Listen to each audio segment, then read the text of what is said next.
Um bebê está no colo da sua avó, a avó que viajou horas para vê-lo, que comprou presente, que está com o sorriso mais animado do mundo, e o bebê olha para ela como se ela fosse um monstro. Chora, vira o rosto, se agarra na mãe com tanta força que parece não querer largar nunca mais. A avó fica constrangida. Os pais tentam disfarçar. E todo mundo fica com aquela pergunta na cabeça. O que foi que aconteceu? Ele não era assim antes. Mas aí você vai na casa do vizinho e o bebê dele sorri para qualquer pessoa que apareça na frente. Abraça desconhecido, deixa qualquer um pegar no colo, parece não ter nenhum medo do mundo. E você pensa, será que tem algo de errado com o meu filho? Será que tem algo de diferente entre os dois? A resposta que a maioria das pessoas dá é simples. Um é mais tímido, o outro é mais sociável. Mas quando os pesquisadores começaram a investigar de verdade o que está acontecendo dentro do cérebro de um bebê nesses momentos, o que eles encontraram é muito mais complexo, mais preciso e mais revelador do que qualquer explicação fácil sobre timidez. Vamos começar pela explicação mais óbvia. Bebês que estranham muito é sinal de que foram pouco expostos a outras pessoas. Basta socializar mais, levar para lugares cheios de gente, apresentar a mais estranhos desde cedo. Parece razoável. Faz até algum sentido. Mas aqui está o problema. Bebês de até 6 meses geralmente ficam à vontade com praticamente qualquer adulto. Topam jogar, respondem a sorrisos, deixam ser pego no colo. Então, de repente, por volta dos 6 a 8 meses, algo muda. O bebê que antes era tranquilo começa a demonstrar medo e angústia na presença de qualquer pessoa que não seja os pais. Isso não é falta de socialização. A socialização já existia antes. O que mudou foi outra coisa. O que aconteceu foi que o bebê chegou a uma etapa do desenvolvimento cognitivo em que começa a perceber que a relação que tem com as pessoas com quem passa mais tempo é diferente da relação que tem com desconhecidos. Ao perceber isso, ele passa a buscar o familiar e a expressar desconforto diante do desconhecido. Em outras palavras, o bebê não ficou com medo. O bebê ficou inteligente o suficiente para distinguir quem é quem. Em 1978, a psicóloga Mary Ainsworth, da Universidade Johns Hopkins, criou um dos experimentos mais famosos da psicologia do desenvolvimento. O nome era Situação Estranha.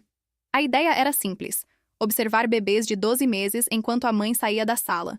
Um estranho entrava, e depois a mãe voltava. O que Ainsworth queria entender era como o bebê usava a mãe como base segura para explorar o mundo.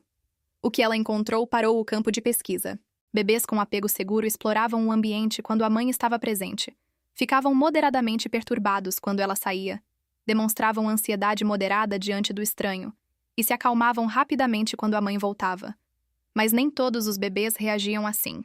Alguns mal percebiam quando a mãe saía. Outros entravam em colapso e não conseguiam se acalmar nem quando ela voltava. Ainsworth identificou 3 padrões distintos: apego seguro, apego evitativo e apego ambivalente. Uma quarta categoria, o apego desorganizado, foi adicionada por pesquisadores anos depois. E aqui está o dado que a maioria das pessoas não sabe. No experimento original de Ainsworth, apenas 1 em cada 5 bebês chorou quando a mãe saiu e deixou o filho com o estranho. 1/3 dos bebês não apresentou nenhuma alteração no comportamento de apego quando a mãe saiu. O medo de estranhos não era universal, nunca foi. Então, por que alguns bebês estranham tanto e outros quase não estranham? A resposta veio de uma direção que ninguém esperava. O psicólogo Jerome Kagan, da Universidade de Harvard, considerado pela Associação Americana de Psicologia um dos 22 psicólogos mais influentes do século XX, passou décadas estudando uma variável que estava sendo ignorada nos estudos de apego: o temperamento.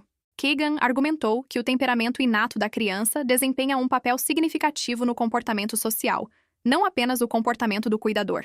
Alguns bebês são naturalmente mais sociáveis e adaptáveis, outros são naturalmente mais cautelosos e ansiosos diante do novo. Pesquisas com gêmeos idênticos e fraternos mostraram índices de concordância no nível de medo a estranhos, sugerindo componentes hereditários nessa resposta. Não é só criação, parte disso vem de dentro. Mas o temperamento não age sozinho. E aqui entra o dado mais surpreendente de todos. Pesquisadores da Universidade de Cambridge conduziram estudos sobre como o estado emocional dos cuidadores impacta diretamente a resposta dos bebês a estranhos. Descobriram que a ansiedade social da mãe prevê aumentos no medo a estranhos entre 10 e 14 meses de idade. E mesmo em bebês com temperamento naturalmente mais medroso, esse medo era reduzido quando a mãe demonstrava comportamento social positivo diante do estranho, em vez de comportamento ansioso. O bebê não está apenas reagindo ao rosto do estranho, ele está lendo o rosto de você. Isso tem um nome na ciência: referenciamento social. Quando o bebê encontra uma situação ambígua, ele olha para o rosto do cuidador em busca de informação sobre o que é perigoso e o que é seguro. Quando a mãe sorri, o bebê tende a se aproximar. Quando a mãe demonstra medo, o bebê recua. Existe um experimento clássico que demonstra isso de forma quase brutal. Pesquisadores colocavam bebês diante de um precipício visual, uma mesa de vidro transparente que criava a ilusão de uma queda. Metade da superfície parecia segura, a outra parecia profunda. Quando as mães faziam expressão de medo, os bebês recusavam atravessar o lado aparentemente profundo.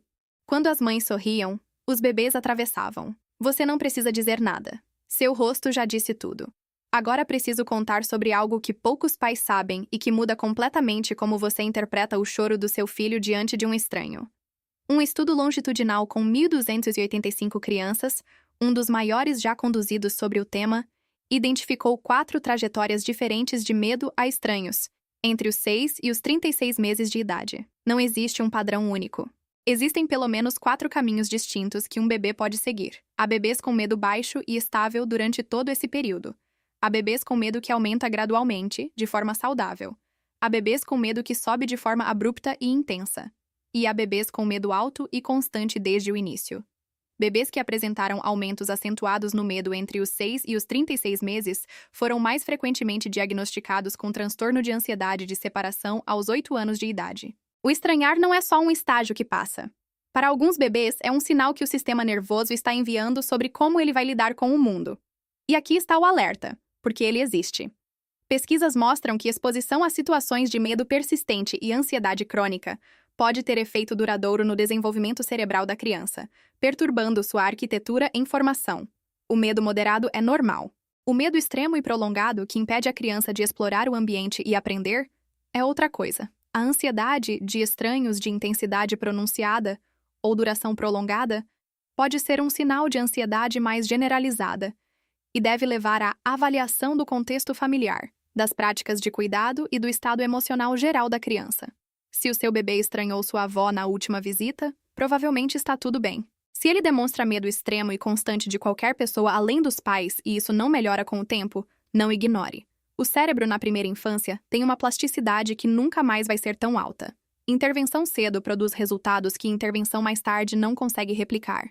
Então, da próxima vez que um bebê chorar ao te ver, lembre do que está acontecendo de verdade. Não é rejeição. Não é má criação. Não é falta de exposição. É um sistema nervoso humano funcionando exatamente como foi construído ao longo de milhares de anos de evolução, aprendendo a distinguir quem é seguro de quem é desconhecido, usando o rosto de quem ama como mapa do mundo. O medo de estranhos existe porque é um mecanismo de sobrevivência inato que mantém o bebê próximo a adultos familiares e protetores. Bebês que não tinham esse instinto, há milênios, não sobreviviam. Os que estranham são, em certo sentido, os mais atentos. E os que sorriem para qualquer um também estão certos. Eles só receberam um sistema nervoso com um limiar diferente. Nem melhor, nem pior. Diferente. Se isso mudou como você enxerga o comportamento dos bebês na sua vida, se inscreve no canal e comenta aqui embaixo. Quero saber, já teve um bebê que te estranhou de um jeito que te surpreendeu? Porque agora você sabe exatamente o que estava acontecendo. E se você quer entender por que bebês às vezes parecem ver coisas que não existem, rindo sozinhos no escuro às 3 da manhã, esse é o próximo vídeo. E a ciência é mais estranha do que qualquer explicação que você já ouviu.